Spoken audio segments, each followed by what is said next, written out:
សួស្តីបងប្អូនអរគ្នាថ្ងៃនេះខ្ញុំចែកម្លែកពី limit មួយគឺ limit ត្រីកោណមានរៀង0លើ0អញ្ចឹងតកតងជាមួយ limit រៀង0លើ0អញ្ចឹងវាមានរូបមន្តពីរគឺទី1រូបមន្ត limit ខិតជិតទៅរក0 sin x នៅលើ x ស្មើ1ឬក៏ limit x ខិតទៅរក0នៃ x sin x ស្មើ1ហើយឯតង់វិញ limit x ខិតទៅរក0តង់ x នៅលើ x ស្មើ1ដូចគ្នាឬក៏ limit x ខិតទៅរក0នៃ x នៅលើតង់ x ក៏ស្មើ1ដូចគ្នាអញ្ចឹងយើងមើលទៅលើឧទាហរណ៍របស់យើងឧទាហរណ៍គណនា limit អញ្ចឹង limit ទី1របស់យើង2 sin x លើ x 2 sin x នៅលើ 3x លំហាត់លេខ2របស់យើងដក3 sin x នៅលើ x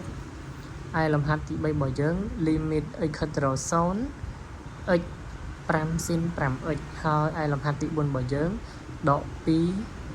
ដកឬការ៉េ 2x នៅលើ3តង់ 3x អញ្ចឹងយើងចូលទៅលើដំណោះស្រាយរបស់យើងឥឡូវយើងតដល់ដំណោះស្រាយរបស់យើងលំហាត់ទី1 limit x ខិតទៅរក0 2 sin x នៅលើ 3x អញ្ចឹងយើងជំនួសមកយក0ទៅជំនួសក្នុង sin មកយើងយក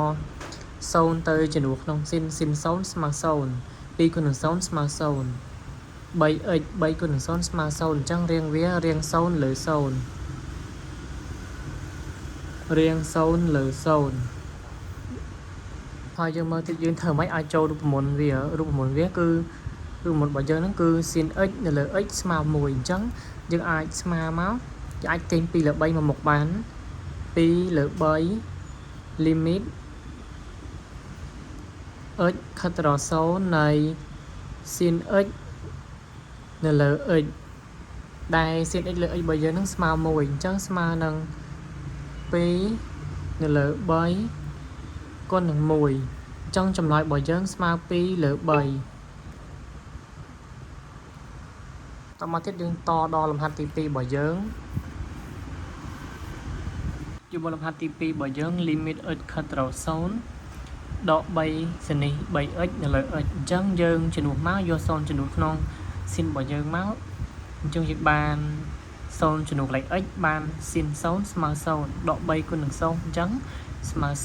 0ចែកនឹង0ស្មើ0អញ្ចឹង limit រៀង0លើ0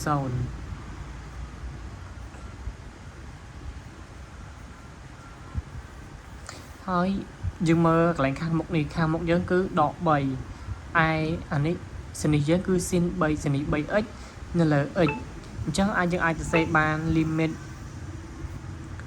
x ខិតទៅរក0នៃសនី 3x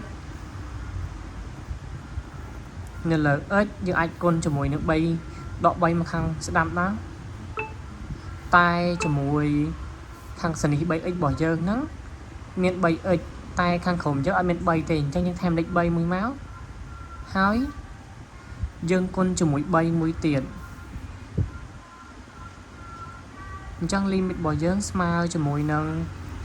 ម្ដុំនេះគឺស្មើ1អញ្ចឹង1គុណជាមួយនឹងដក3គុណជាមួយនឹង3អញ្ចឹង limit របស់យើងស្មើជាមួយនឹងដក9អញ្ចឹងលំហាត់ទីស2ទៀតយើងអាចគណនាមកតាមរូបមន្តដូចគ្នាដែរ